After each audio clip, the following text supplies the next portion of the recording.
Cestovné v mestskej hromadnej doprave bolo zvýšené posledný krát v roku 2008. V základnom cestovnom zo 40 centov na 56 centov. Vtedajším dôvodom zvyšovania cestovného bol rapidný náraz inflácie z 2,5% na 4,6%, ako aj nárast cien pohonných hmôt, trakčnej energie a náhradných dielov. V roku 2010 a 2011 bol zaznamenaný extrémny nárast cien pohonných hmôt. Spotreba trakčnej energie v sledovanom období taktiež stúpla. V prvom pol roku 2011 bol zaznamenaný nárast cien pohonných hmôt o 23 centov na 1 liter. Ďalšie významné ukazovatele ovplyvňujúce náklady MHD od roku 2008 je dopravný podnik povinný zo zákona zabezpečovať zdravotnú službu. Pribudli odvodové zaťaženia, respektíve zdaňovanie niektorých príjmov s dopadom na zamestnávateľa a zmena strávneho. Pri nezmenenej výške cien cestovného bola zmena DPH z 19% na 20%. Od januára 2010 platíme mýtne poplatky na niektorých vybraných úsekoch, kde nám chodí MHD. Od januára 2011 sme plácami dane z motorových vozidiel, od ktorej sme do konca minulého roku boli oslobodení.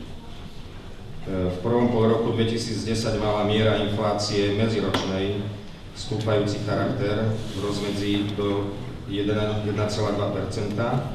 ale v rovnakom období roku 2011 bola miera inflácie v rozmedzi od 3,3 do 3,9%. Príjem z tržieb má klesajúci charakter. V medziročnom porovnaní 2009 a 2010 dochádza k výpadku vlastných príjmov z tržieb o viac ako 160 000 eur.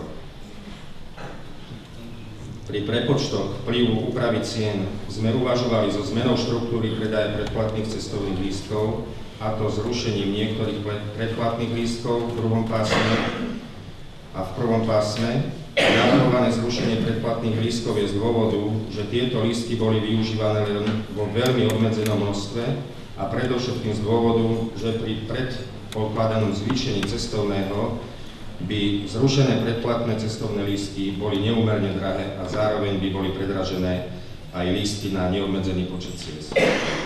Ako výraznú ponuku a alternatívu k zrušeným predplatným lístkom navrhujeme zníženie cien 30-dňových a 90-dňových lístkov, to znamená mesačníkov a štvrťročníkov, tzv. Classic Extra a Junior Extra, ktoré sú na neobmedzený počet ciest, čo by nebolo možné v prípade nezrušenia vyššie navrhovaných predplatných lístkov. Cena lístka mesačného a štvrťročného na neobmedzený počet ciest sa znižuje. Predpokladaný ročný príjem po zvýšení cestovného je 700 000 eur.